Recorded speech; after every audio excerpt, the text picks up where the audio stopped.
Frank Sinatra is, well, Frank Sinatra. In 20 years, he's traveled from Hoboken to Hollywood, with stops in between. The voice, or as Jimmy Durante once called him, Moonlight Sinatra, has become one of Hollywood's great stars. Recently, after a comparatively inactive period, Variety credited him with the greatest comeback in theater history. He's now one of Hollywood's hottest properties.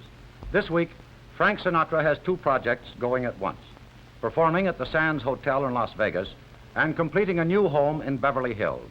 Tonight, Frank is seeing his finished two-bedroom Japanese modern house for the first time. It sits on a knoll in the Santa Monica Mountains, overlooking Coldwater Canyon. How are you, Ed? Good.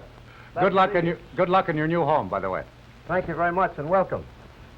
Tell me, have you been home long enough to make sure you have a place for everything and everything is in its place? I have just been home long enough to change clothes and say hello to you and your wonderful audience and get in the car and drive to the airport and go right back up to the Sands in Vegas.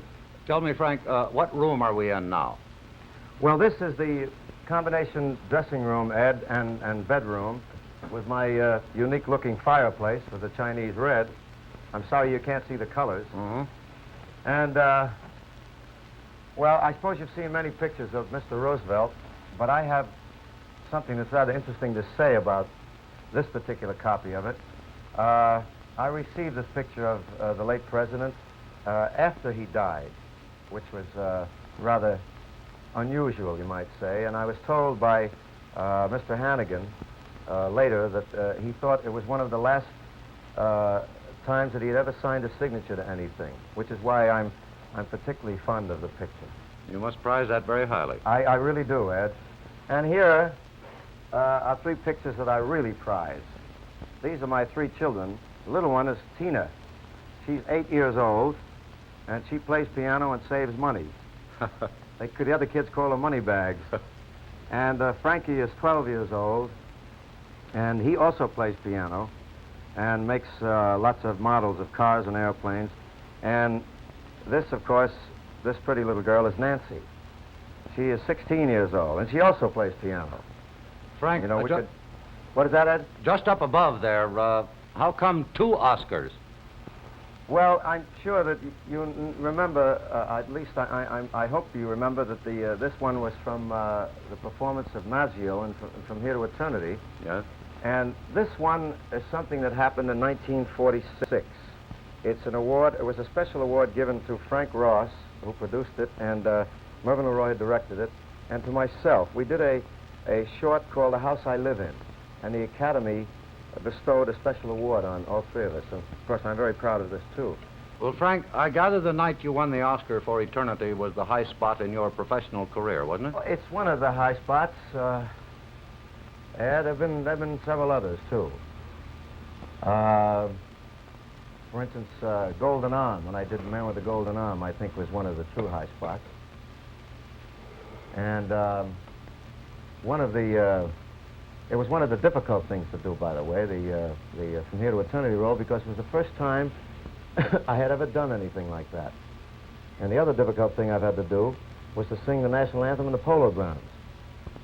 Why was that? Well, you know, singing, when you do a ball game or a large outdoor gathering and you're asked to sing the national anthem, they put you at second base, and the orchestra's way out in center field somewhere. And it gets a little difficult after a while because the notes that the orchestra plays are about, I don't know, a split second behind you, and it gets a little confusing after a while.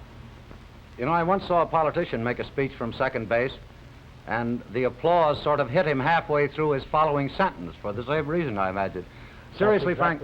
That's what I meant. What do you regard as the most satisfying thing you've done in all of your show business career? Well, as I mentioned briefly a minute ago, Ed, I think, first of all, I must preface it by saying that I'm a real stickler for perfection in my work and in most other people's work, too.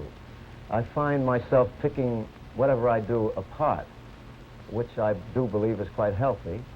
And I found that after seeing The Man with the Golden Arm, I was as contented with that performance as I've been with anything I've ever done in my life, and particularly in the professional world. It gave me a great satisfaction, really. Well, so from Golden Arm, you had a great deal of satisfaction, but not the big award, is that right? That's quite true. No, we didn't get the award for that, but you just reminded me. I got something to show you. Speaking of awards, come with me for a second. Good. This is an award. Oops. Given me, but as a matter of fact, it'll be given to me tomorrow evening, officially, by the B'nai B'rith, the Al Jolson chapter, you might say. I'll have to eat a little more food to be able to lift this and put it somewhere. What does the inscription say, Frank? Well, it says, let's see if I can lift this thing. It says, the first Al Jolson Memorial Award, the entertainer of the era, Frank Sinatra, who by his deeds and talents most exemplifies the tradition of the great Al Jolson.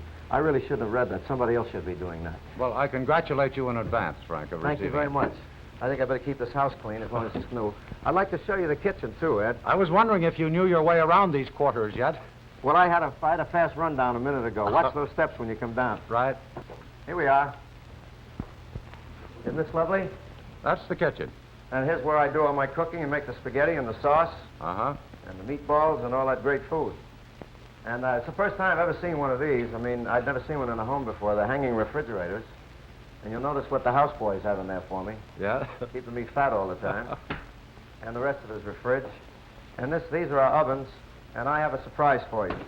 We have 2 pizzas here. You see that? Oh, wonderful. Isn't that beautiful? I wish you could join me in a bite. So do I. Sometime when you come out, we'll come out and have dinner. This, I imagine, is a cupboard of some kind. Oh, and I'm sure every household puts Christmas stuff in a closet like this. This, of course, is obviously because we came in and I haven't had a chance to put everything together. This, of course, would be the deep freeze. Yes. And that's about it. Tell me, Frank, how will you handle things if you have a big dinner party? Oh, well, I have plenty of help. I'll show you who they are. Boys, come on in. Mr. Murrow, this is Moya, who's from Luzon. Good evening. And this is Tom from Yamaguchi, Japan. Good evening, Tom. They're good boys, and they help me a great deal. The wonderful kitchen they have to work in, too, isn't it? They do. Well, now, Frank, in the orderly progression of things, there has to be a place to devour whatever the cook prepares. Will you lead the way? You mean the dining area? Yes. Sure. This way, Ed. Now here, for instance, is a place where we might be able to dine in warm evenings or have luncheon in the afternoons and have a view of the city. It's a beautiful night tonight, and you can see almost all of Beverly Hills. Mm-hmm. Frank, when do you plan your first big dinner party or housewarming? Actually, I haven't thought about it, Ed, because, as you've already said, this is the first time I've seen the house. I came in a couple of hours ago, and I don't know. I'll have to work out a date after I get settled down here. Well, let's see. You're in Vegas now, and then where do you go? And then I go to, I come back here to do a picture for Paramount called The Joker. It's the Joey Lewis story. And then I come back to go back to the Sands for Christmas and New Year's, and I go to Australia in January, and Copacabana in New York, and come back again and make another picture called Pal Joey for Columbia. Oh, you're pretty big in Australia, they tell me. Oh, very large over there. Very large. It's a wonderful place, Ed. Have you ever been there? No, I never have, unfortunately. It's just great. The people are marvelous. The audiences are quite different, as a matter of fact. I had a feeling that they were like the Americans about 20 years ago. They're kind of up and climbing and very gregarious, wonderful people. Rather more spontaneous than American audiences now, would you say? Just a trifle more, yes. Frank, are you going to show us your dining room? All right, I will. It's right in here. I'll have to get some muscles to move this around. Now, this is it in here, Ed. It may look a little dark to you, but this is black marble, and of course the walls are rather dark, and so the furniture is also finished in teak, you might say. Mm-hmm. But I think it's very pretty, don't you? I do indeed. It's very lovely. Striking. Frank, I know you broke records on the stage at the Paramount in New York recently. Do you think there were many of your early day fans in that audience? I don't know whether there were, Ed. There might have been. But I do know that I was terribly pleased and terribly proud because, well, it had that same spontaneity and that wonderful explosive thing that took place when I originally played there. I know you have 2 more shows to do in Las Vegas tonight, and you've got to get back there. But I've been noticing some of the paintings. Any original Sinatras about? No, there aren't, Ed. I did some painting some time ago, but every time I painted something, I gave it away to one of my friends. I found they got a bigger kick out of it than I did. But I have some paintings by my friends. For instance, this one in particular is done by Noel Coward. Oh, that's Jamaica, isn't it? Yes, it's done in Jamaica on his property somewhere, and he sent it to me for Christmas. I think it's very lovely. Very nice. And here we have one of my favorite spots in the house. Look at that, it works too. A spigot, no less. Isn't that lovely? Yeah. Very pretty. Now, I'd like to show you a mural, Ed, painted by a woman over at Pasadena. Her name is Mrs. Patton. Well, it's Japanese, isn't it? She's about 80 years old. It's very pretty. It has a lot of warm colors. It has orange and reds and yellows and greens. Real warm. It's Japanese, isn't it, Frank? Yes, Yeah. yes. It's a Japanese print, you might say. And there's something I'm particularly proud of I'd like to show you right here.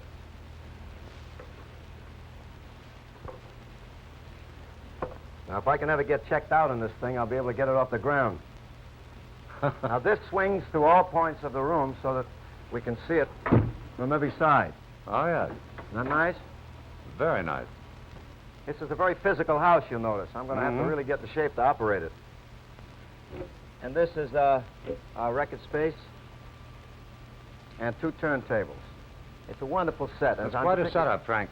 I Frank, beg pardon? a few minutes ago, you were explaining your pride in winning the Eternity Oscar, your satisfaction in doing the Golden Arm.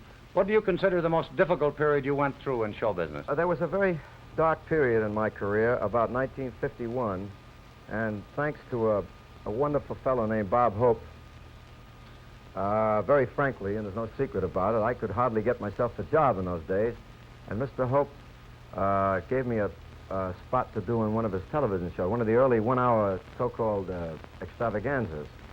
And he set me up so beautifully, and he arranged for me to have all the laughs, and it was just one of the most wonderful things that ever happened to me. And obviously, the industry was watching me at the time to see whether or not I could come around again, so to speak, get off the canvas. And that was a very... Well, I have to leave you, Ed. That's my cue, because I got to catch the plane and go back to Vegas again. And, but don't you go away. Oh, I want to keep you entertained while you're here. Stick around here. You know, that's the sort of thing Hope likes to do, isn't it? Stay around now.